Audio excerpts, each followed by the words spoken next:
sorgaku, gerejaku adalah sorgaku. Kami mengucap syukur untuk kasih karunia-Mu, untuk kebaikan Tuhan yang tidak pernah berhenti dalam hidup kami. Dan saat ini Tuhan, oleh karena kebaikan dan kemurahan-Mu, kebenaran-Mu Tuhan dinyatakan bagi setiap kami. Dan kebenaran-Mu boleh memerdekakan, menyembuhkan, menguatkan, membangkitkan kami. Sehingga firman-Mu menjadi bagian kekal yang tidak pernah bisa diambil oleh apapun dari dunia ini. Berbicaralah Tuhan. Dan setiap hati kami yang mendengar, hati kami bertumbuh dalam pengenalan akan Engkau. Hati kami semakin selaras dengan hati Tuhan. Kami boleh duduk dan tidak main HP, tertuju untuk menerima kebenaran firman-Mu. Dalam nama Yesus, ya Bapak Ibu yang siap mendengar firman Tuhan, katakan amin. Silakan duduk. Salam. Sorry, suara saya hampir habis, tapi kekuatannya, semangatnya tidak habis ya Bapak Ibu. Nah, pasti kita sudah diberkati untuk beberapa hari ini. Dan hari ini kita akan masuk dalam closingnya. Dan judulnya adalah keluarga yang menggenapi rencana Tuhan. Kita tentu sudah diberkati lewat hambanya Pak Pendeta Lukas, dasar dan tujuan berkeluarga. Kita bukan sekedar ikut-ikutan. Wah, teman saya sudah menikah, saya kepingin menikah. Teman saya sudah punya anak, saya kepingin punya anak gitu. Nanti apa kata orang, apa kata dunia? Kita bukan sekedar mengikuti dunia, tetapi kita menikah, kita berkeluarga. Untuk apa Bapak Ibu? Menggenapi rencana Tuhan. Yang setuju katakan amin. Nah, saudara, mengapa anak kita selalu mungkin Bapak Ibu menemukan, mungkin Bapak Ibu pernah melihat ada anak yang kok anak ini sulit sekali diatur. Kok anak ini lebih mendengarkan orang lain daripada mama papanya. Kok anak ini lebih hormat kepada orang lain.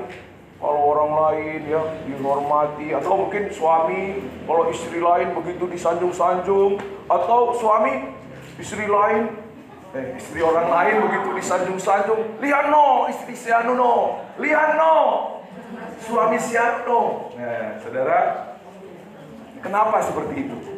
Padahal kenapa sering sekali orang lain lebih dibanggakan ya? Jemaat lain dibanggakan gitu ya. Atau misalnya orang lain, karena kita nggak hidup bersama-sama dengan mereka. Kalau kita hidup bersama-sama dengan mereka, oh ternyata yang kelihatan sempurna, yang kelihatan baik, rumput tetangga kelihatan hijau, ternyata banyak juga duri di dalamnya. Banyak juga belingnya di dalamnya. Nah, jadi saudara, hari ini kita akan belajar, saudara, mengapa ada anak, mengapa ada keluarga, mengapa ada pasangan yang lebih bangga kepada orang lain ketimbang orang terdekatnya.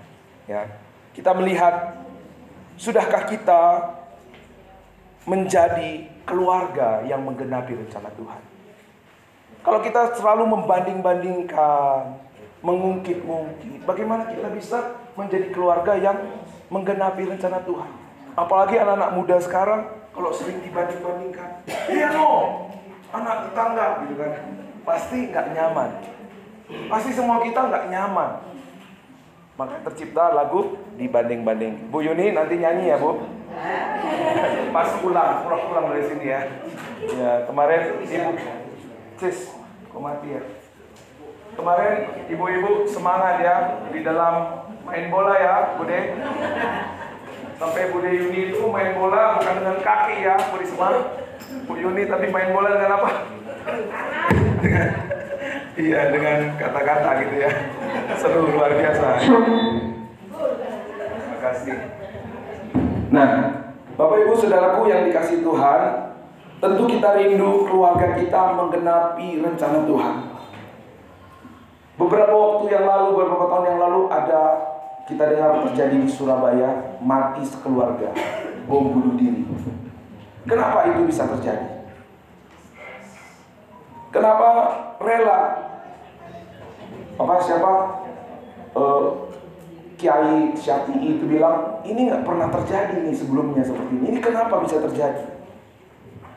Ternyata Buya Syafi'i bilang itu terjadi karena apa? Pemuritan yang dipupuk 30 tahun yang lalu.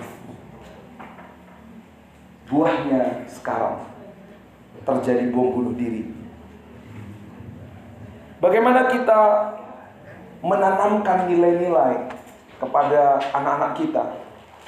Bagaimana kita mempersiapkan anak-anak kita untuk menjadi generasi penerus dalam hidup kita? Itu sangat menentukan hidup mereka di masa yang akan datang.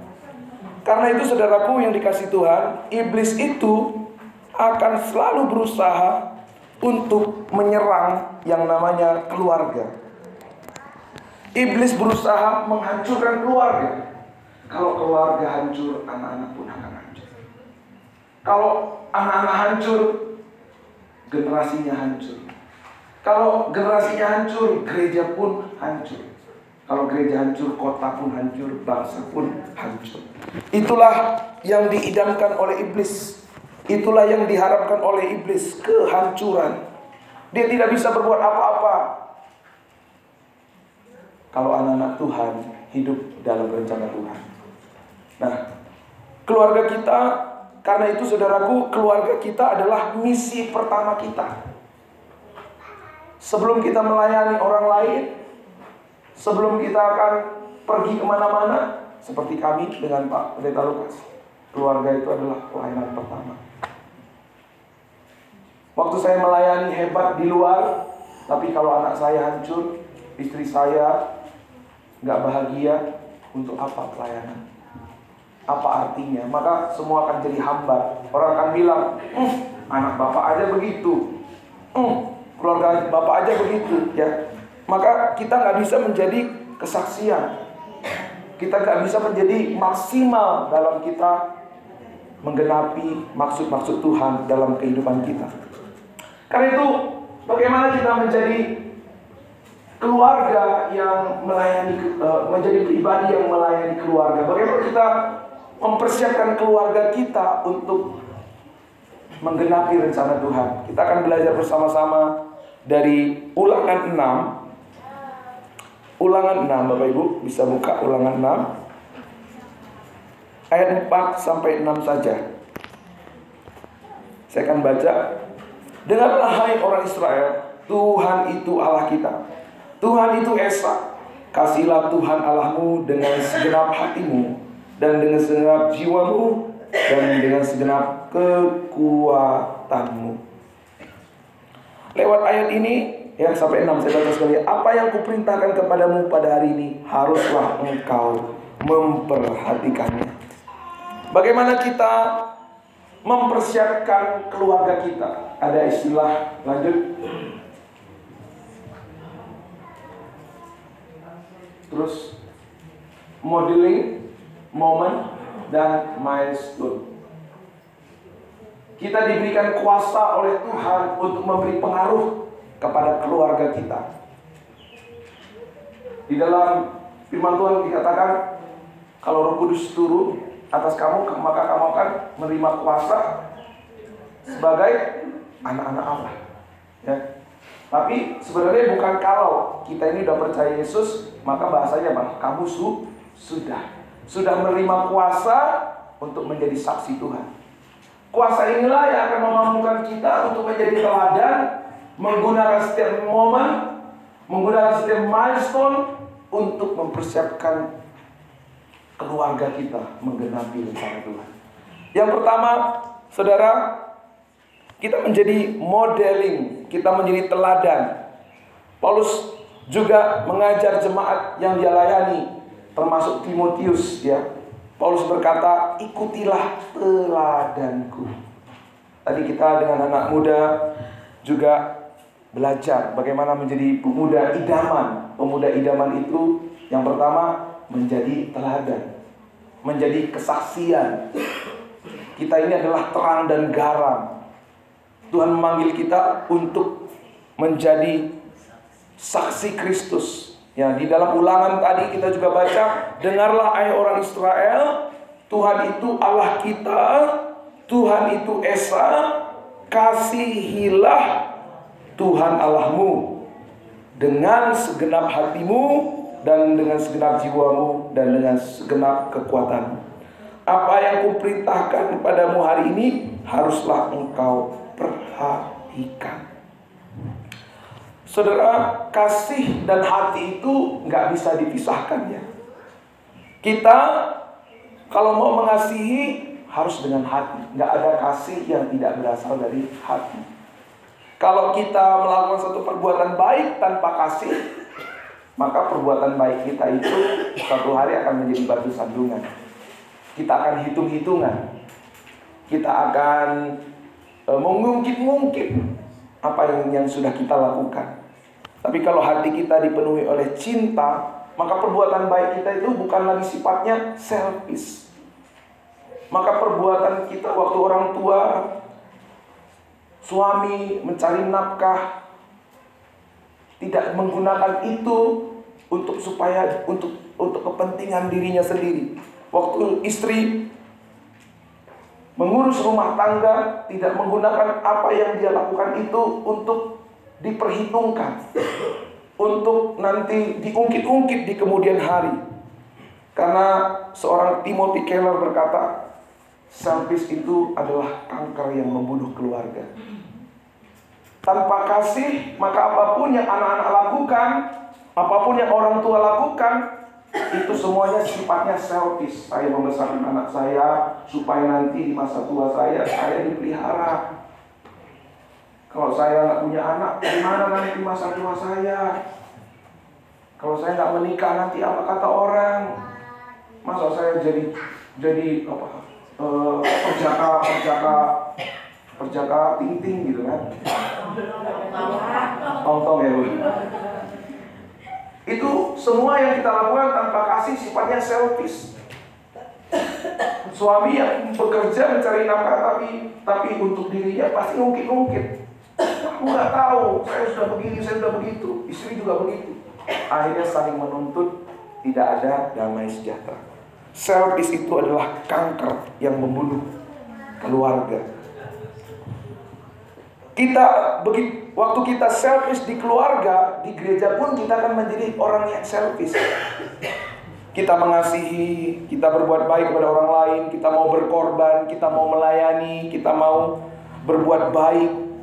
Ekspektasinya bukan dari Tuhan, tapi ekspektasinya adalah dari diri kita sendiri. Kenapa?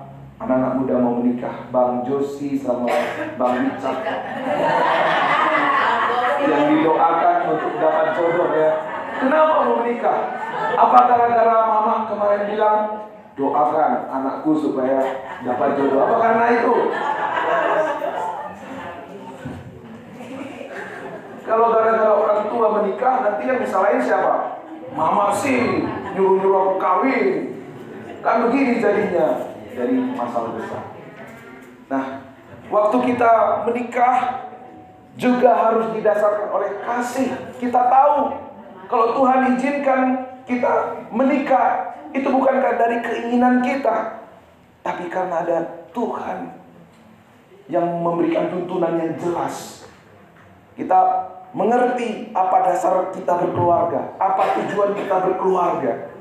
Sehingga waktu kita berkeluarga, saudara, ekspektasinya bukan dari diri kita. Kalau saya menikah dengan istri saya supaya nanti saya dimasakin, disetrikain, supaya nanti saya ada temannya kemana-mana, itu namanya saya menikah dengan ekspektasi saya. Bukan menikah dengan istri saya, tapi menikah dengan ekspektasi saya, saudara. Halo anak-anak muda, bisa mengerti? Yang mengerti katakan amin. Yang paling kencang suaranya sama dari amin ya. Luar biasa.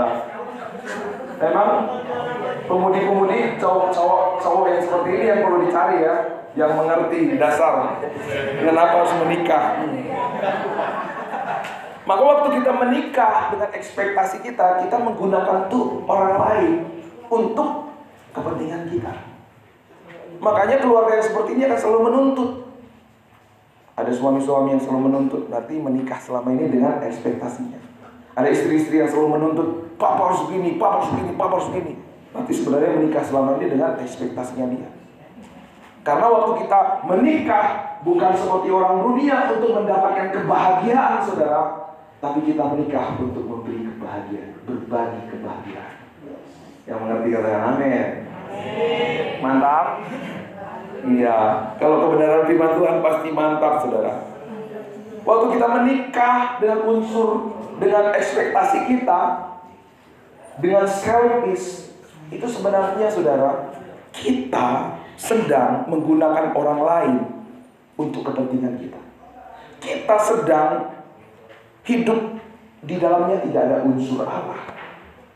Di dalamnya ada unsur dosa. Adam jatuh ke dalam dosa kenapa? Memikirkan aku. Itulah yang menghancurkan Adam. Selfish adalah kanker yang akan membunuh keluarga. Selfish juga dalam gereja akan menghancurkan gereja. Karena sebenarnya waktu saudara bergereja untuk kepentingan saudara, menggunakan gereja untuk kepentingan saudara, menggunakan Tuhan untuk kepentingan saudara, saudara sebenarnya bukan gereja. Saya bergereja supaya diberkati. Saya bergereja yang penting saya sudah diselamatkan. Gak pernah mau peduli terhadap pekerjaan Tuhan yang tadi disampaikan oleh Pendeta Stefanus. Tidak pernah mau terlibat. Selalu hitung-hitungan sama Tuhan. Kita akan menjadi gereja-gerejaan. Bagaimana Tuhan mempercayakan kepada kita jiwa, kalau yang ada pun kita nggak mau mengelolanya dengan baik. Selfish akan memberi pengaruh. Waktu saudara selfish, waktu papa jadi selfish, saudara sedang memuridkan anakmu menjadi selfish. Waktu ibu-ibu selalu menuntut suaminya, saudara sedang mempersiapkan anak yang nanti kalau dia menikah, dia akan menuntut suaminya. Jadi kalau ada orang tua, apa ya rumah tangga anakku seperti ini ya? Nah, sudahkah kita menjadi orang tua, suami istri dalam keluarga sudah memberi teladan kepada anak kita? Atau selama ini kita hanya berumah tangga untuk kepentingan diri kita? Kata tunduk dalam Efesus yang tunduk, menghormati, mengasihi, itu adalah kata kerja yang selfish. Bukan selfless, bukan selfish tapi selfless. Kita berumah tangga, kita mengasihi satu dengan yang lain, kita bergereja karena kasih Tuhan yang sudah memenuhi kita. Dia sudah selamatkan kita, Dia sudah menanggung kutuk dosa kita, Dia sudah menggantikan posisi kita. Maka buat kita Yesus itu tidak hanya menjadi teladan, saudara, tapi Yesus itu adalah hidup kita. Amin. Bukan sekadar teladan. Kalau saya jadikan Yesus sebagai teladan saja, bagus, tapi itu tidak cukup, saudara. Kalau saya meneladani Pak Pendeta Lukas yang saya hormati, yang saya teladani, saya pasti gagal. Apalagi meneladani Yesus, pasti saya gagal. Kekristenan itu bukan sekedar kita menaati hukum-hukum, menaati aturan-aturan. Kalau kita salah fokus, salah pengertian, maka kekristenan kita nggak bisa melihat rencana Tuhan. Udah pasti kita menjadi Kristen yang frustasi, karena kita kan gagal terus. Kenapa? Apa yang kita percaya salah, kita gagal paham, maka yang kita perbuat juga salah melulu. Ingat, kekristenan itu bukan sekedar menaati aturan-aturan. Kekristenan itu bagaimana kita membiarkan hidup kita yang seharusnya mati, yang seharusnya binasa, membiarkan Yesus hidup dalam hidup. Makanya ada lagu, hidupku bukannya aku lagi. Aku udah mati, harga diriku udah Tuhan jamin. Aku udah berharga, penghargaanku udah selesai di atas kayu salib, penerimaanku sudah selesai di atas kayu salib.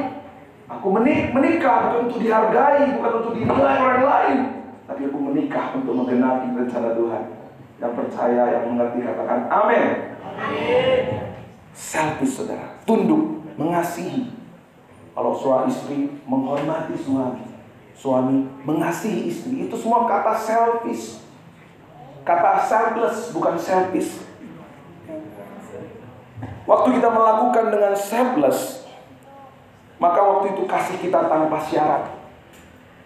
Kasih kita itu kasih waktu kita mengasihi istri, membesarkan anak, mengasihi istri, menghormati suami, maka kita nggak ada kekuatan lagi untuk menuntut.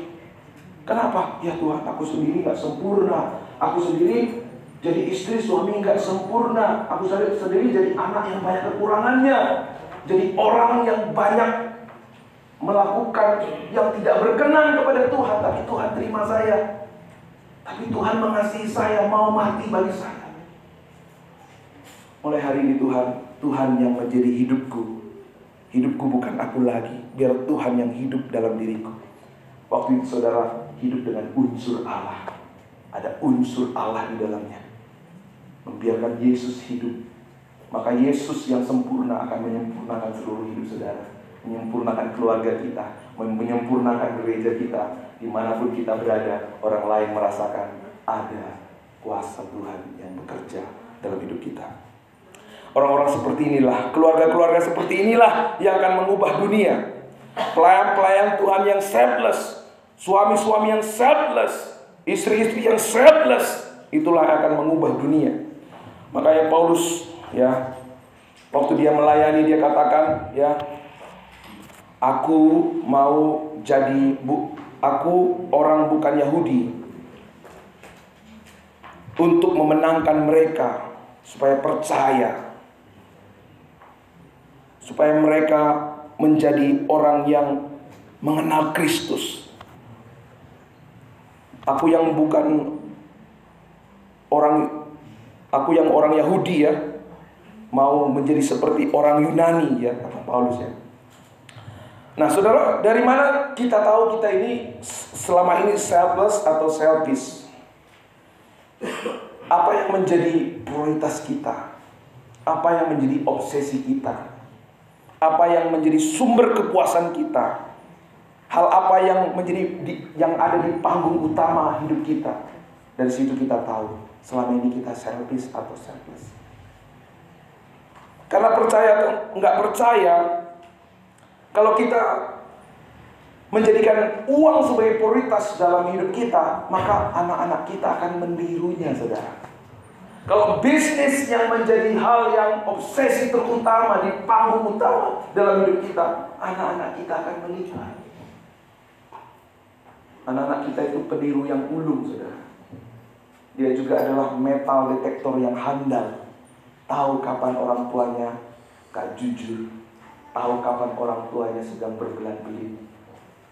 Karena itu apa yang orang tua lakukan akan ditiru oleh anak-anaknya. Sudahkah kita menjadi orang tua yang menjadikan Tuhan yang menjadi prioritas kita?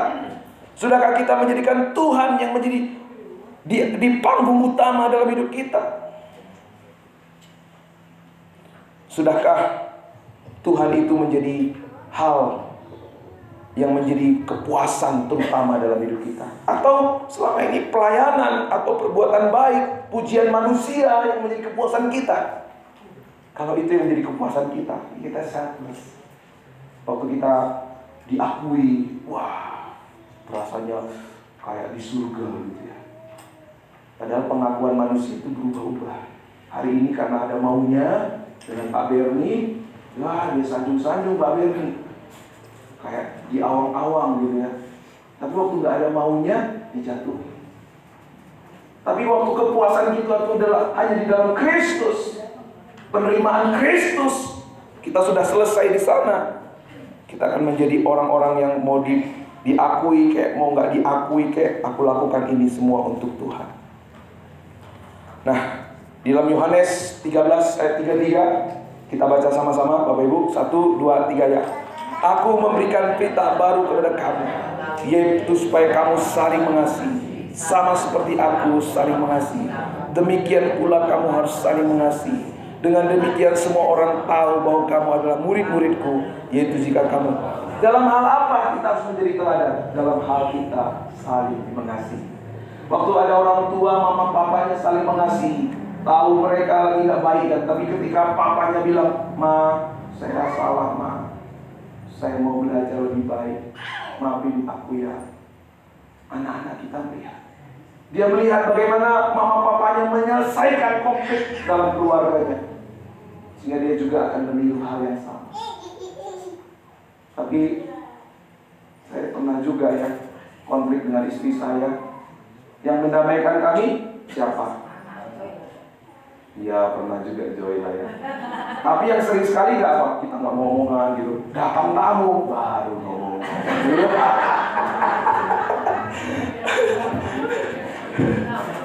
Pergi tamunya lanjut lagi. Tapi kayaknya Jumat Tobat nggak ada kayak gitu ya Bu ya. Nggak ada, amin, puji Tuhan.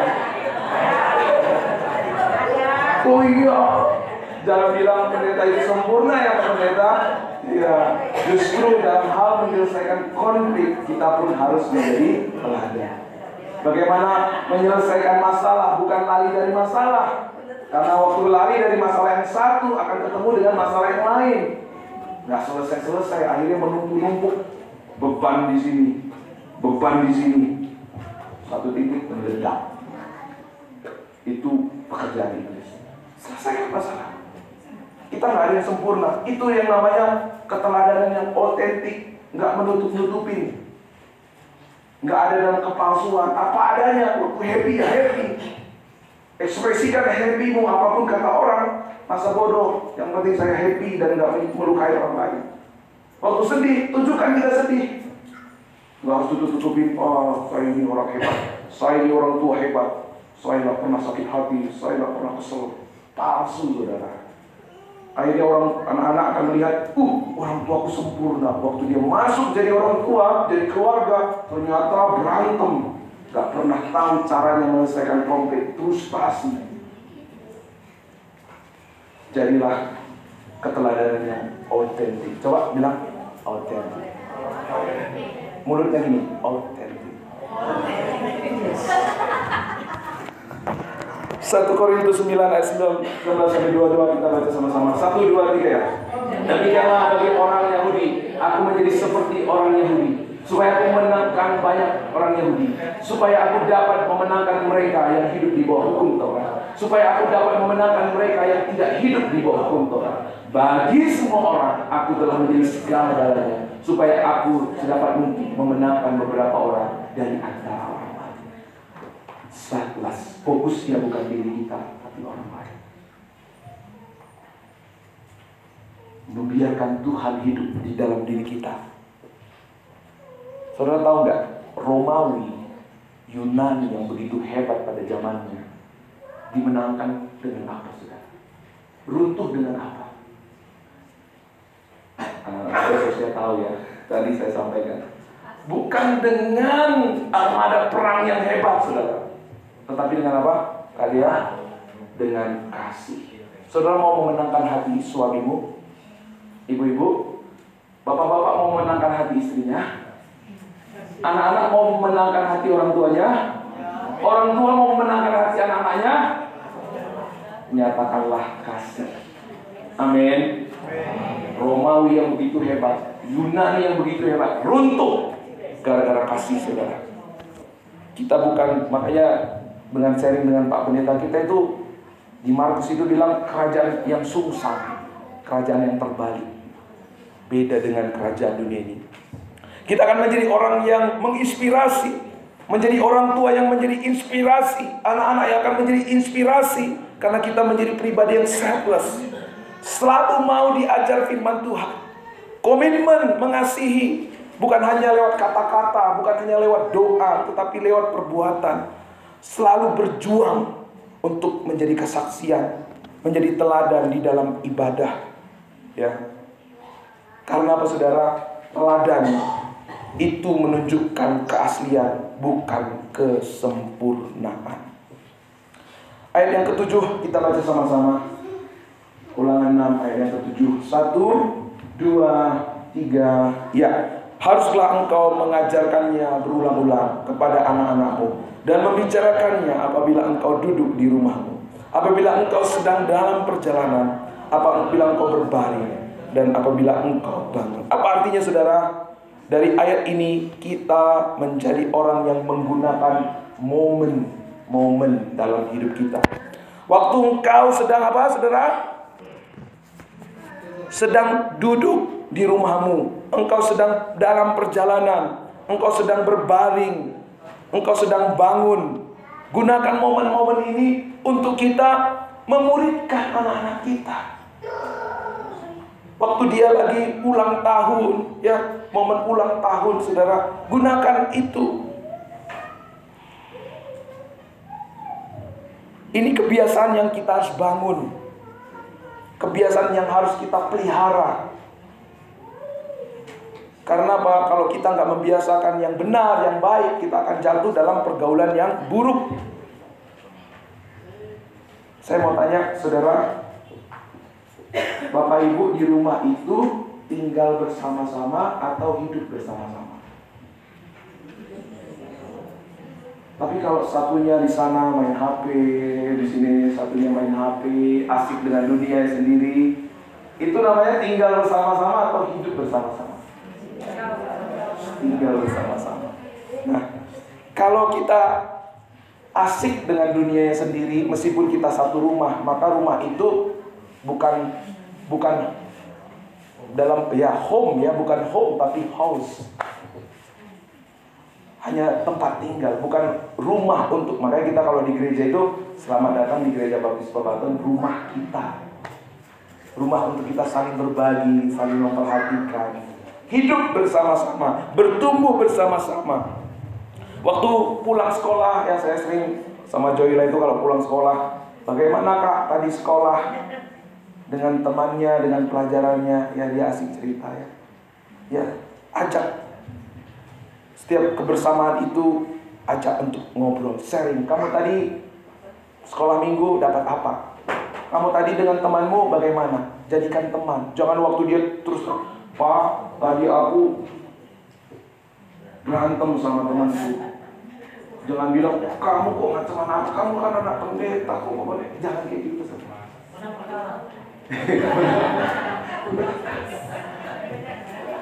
Bilang, Papa senang. Kita bukan senang karena dia berantem, tapi senang karena dia mau jujur sama kita. Besok-besok, apapun masalahnya, dia mau terbuka sama kita. Tapi kalau, kamu gimana sih? Jadi anak kok nggak tiru orang tuanya sih? Orang tua ini nggak pernah berantem sama anak siapa sebenarnya kamu? Ya, akhirnya besok-besok dia nggak mau cerita lagi. Nanti diomelin malahan ya.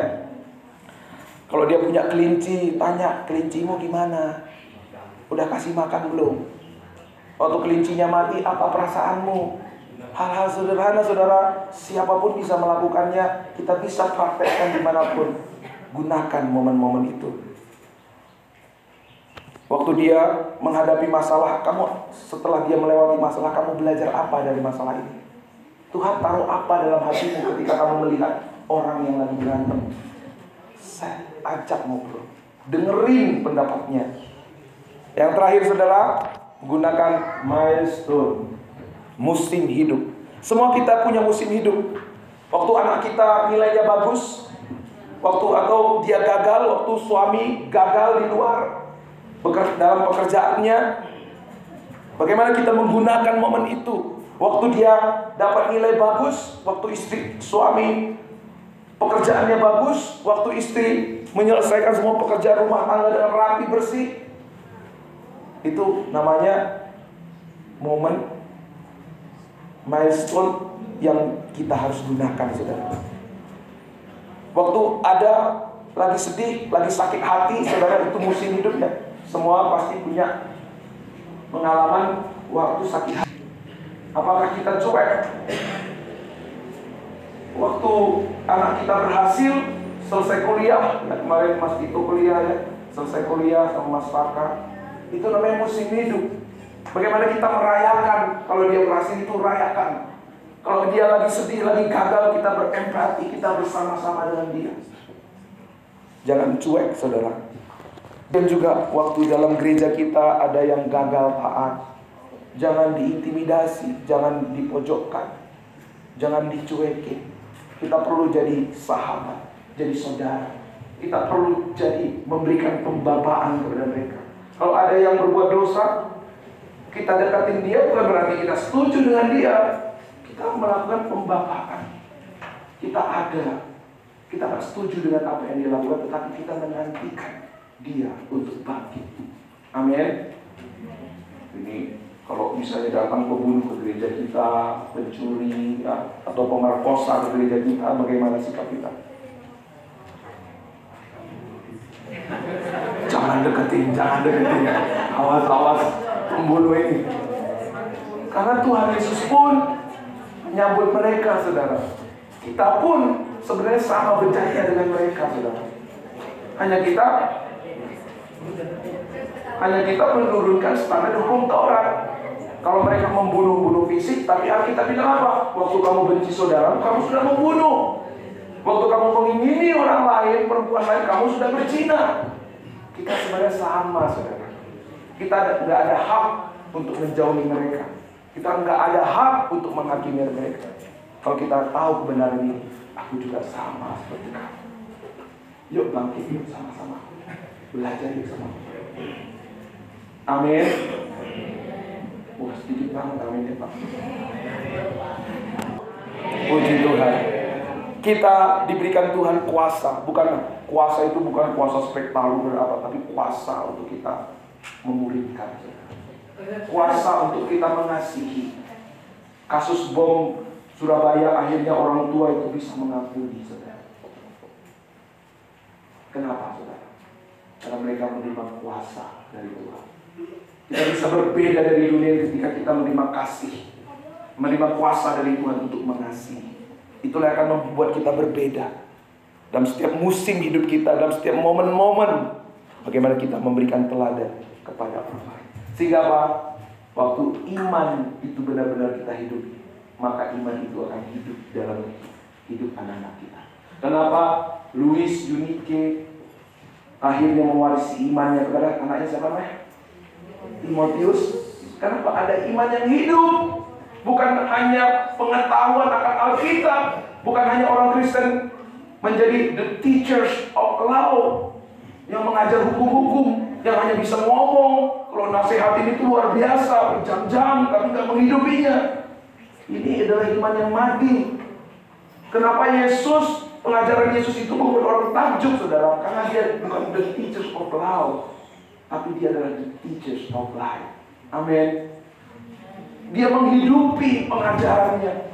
Kalau kita menghidupi kebenaran, kita pasti menjadi teladan, kita pasti memberi pengaruh. Maka waktu saudara berkata-kata, saudara, nggak pun berkata-kata, anak-anak saudara melihat kehidupan. Anak-anak kita melihat kehidupan. Dan kehidupan yang kita hidupi, iman yang kita hidupi, hidup juga dalam diri anak-anak kita. Amin. Waktu kita sungguh-sungguh mati, biji kalau nggak mati, nggak mungkin tumbuh. Benar nggak? Tapi kalau bijinya dikubur, bijinya tumbuh, berbuah, dan akhirnya bermultiply. Demikianlah rencana Tuhan atas hidup kita. Tuhan mau kita memuridkan, saudara. Percaya atau nggak percaya, kita itu semua ini memuridkan. Enggak Pak, saya ini biasa kok, orang tua biasa. Gara-gara ada jadi orang tua yang biasa, anak-anak saudara jadi anak-anak yang biasa. Tapi waktu saudara tahu, saudara itu memuridkan, saudara menghidupi iman saudara. Saudara tidak hanya pintar berkata-kata, tapi saudara menghidupinya, maka itu akan menjadi kehidupan buat anak-anak kita. Mari kita sebentar duduk kepala. Sebagai suami, sebagai istri, sebagai anak, mari kita buka hati kita.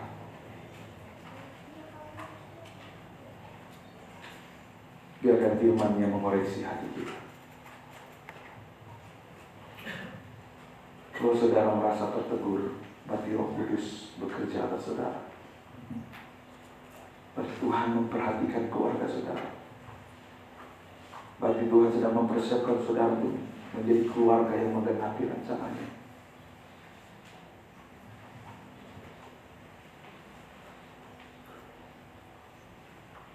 Kalau saudara merasa tidak mampu untuk menjadi orang tua yang menjadi teladan, orang tua yang menggunakan momen-momen dan milestone dalam hidup saudara, hari ini ketahuilah ada kuasa Roh Kudus. Karena ketika dia sudah diberikan kepada kita, olehnya kita dimampukan untuk menjadi saksi Tuhan. Olehnya kita dimampukan untuk mengasihi, memuridkan keluarga kita. Saya ajak Bapak Ibu untuk berdoa pribadi kepada Tuhan. Ambil satu keputusan. ambil satu keputusan. Tuhan memanggil saudara bukan hanya ikut-ikutan membangun keluarga dengan orang lain, tapi Tuhan memanggil saudara untuk menjadi keluarga yang menggenapi rencananya, menggenapi maksud-maksudnya, sehingga keluarga saudara adalah keluarga